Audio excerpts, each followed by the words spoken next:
ఇవాళ అసలు ప్రణాళికాబద్ధమైనటువంటి జీవితం కానీ ప్రణాళిక నిర్మాణంలో కానీ ఇబ్బంది ఎక్కడ ఉంటుందంటే, అసలు ఎవరు ఫీల్డ్ స్టాఫ్ ఉంటారో, అసలు నిజంగా కష్టం సుఖం అనుభవించేవాడు ఎవరు ఉంటాడో వాడితో ఇంటరాక్ట్ అవ్వగలిగినటువంటి స్వభావం టాప్ ఆఫీసర్స్కి పోయింది.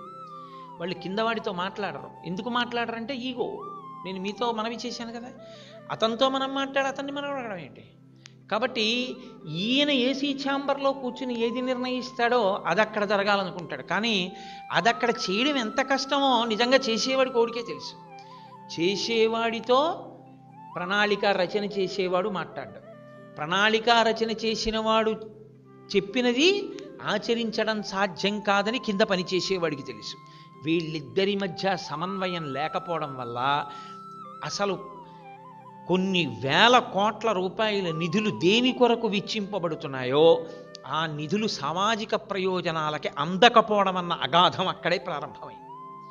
అసలు నిజంగా మాట్లాడడము, అభిప్రాయాన్ని స్వీకరించడము అన్నది నిజంగా వస్తే ప్రతి చోట ఈ వ్యాక్యూమ్ ఉండదు. చాలా ఫుల్ ప్రూఫ్గా ఉంటాయి ప్లాన్స్ అన్నీ కూడా. భవిష్యత్ తరాల్లో మీరు రాబోయే కాలంలో గొప్ప అధికారులు కాబోతున్నారు.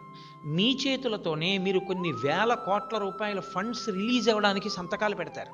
మీలో ఎవరెవరు ఎంత పెద్ద ఇంజనీర్స్ అవుతారో, ఎవరెవరు ఎంత పెద్ద పెద్ద సంస్థలకి హెడ్ చేస్తారో, ఎవరెవరు చీఫ్ ఎగ్జిక్యూటివ్ ఆఫీసర్స్ అవుతారో ఈశ్వరుడు నిర్ణయం చేస్తాడు. కానీ మీరెప్పుడు ఇది జ్ఞాపకం పెట్టుకోండి,